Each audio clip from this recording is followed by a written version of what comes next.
Among the literal hundreds of bicep exercises that exist, one of them has been a staple for me for the past 2 years, and that is the incline dumbbell curl. The incline curl is a bicep curl variation done with dumbbells on an incline bench, usually with a 60 to 75-degree incline.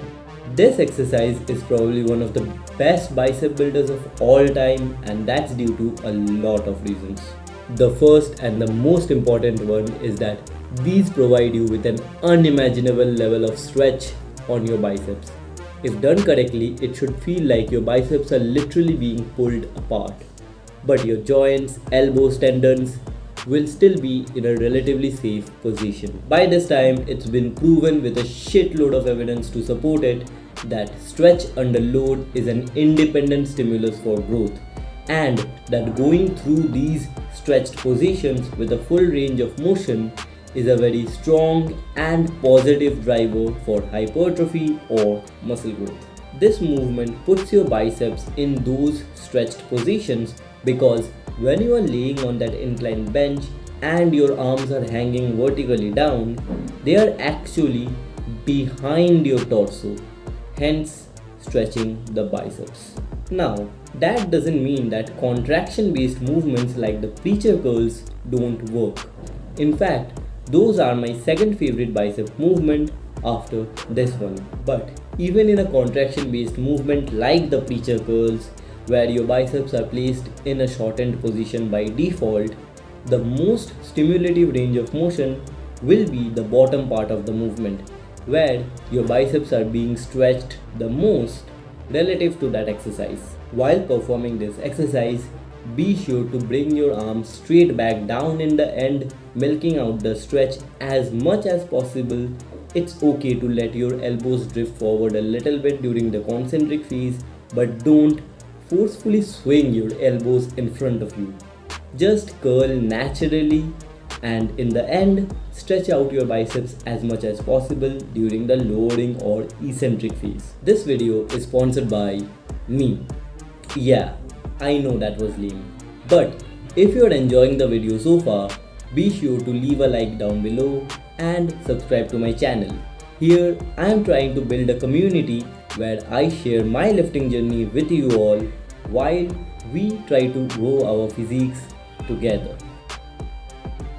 Another big reason why this is such a great movement is because this is a very humbling one. Since your body is resting on a bench, you won't be able to use your hips, lower back or any other muscle to generate momentum or body English. So you will be humbled by this exercise. You won't be able to use as much weight as you use on a standard dumbbell curl. The most amount of cheating that you will be able to do here is just swinging your arms forward using your shoulders.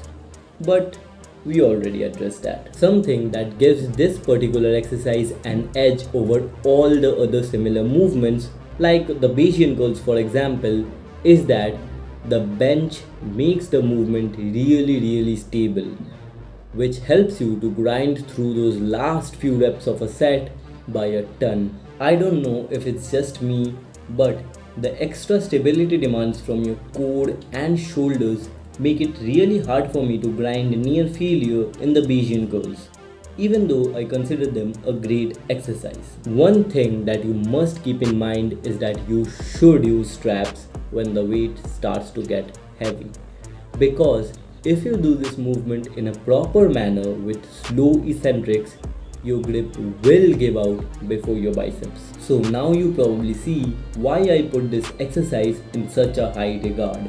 It literally checks almost all the boxes to be a great exercise. It prioritizes the target muscle, puts it through a great deal of stretch under load, is a valid candidate for progressive overload, and it can be grinded with high effort. Now, that being said, if you don't like this exercise, just don't do it. There are a ton of other great bicep exercises out there which you can do instead. Please remember that there is no definite must-do exercise in existence. But if you have never tried incline curls before, try them once. Let me know in the comments if you like them or not, and I will see you in the next one.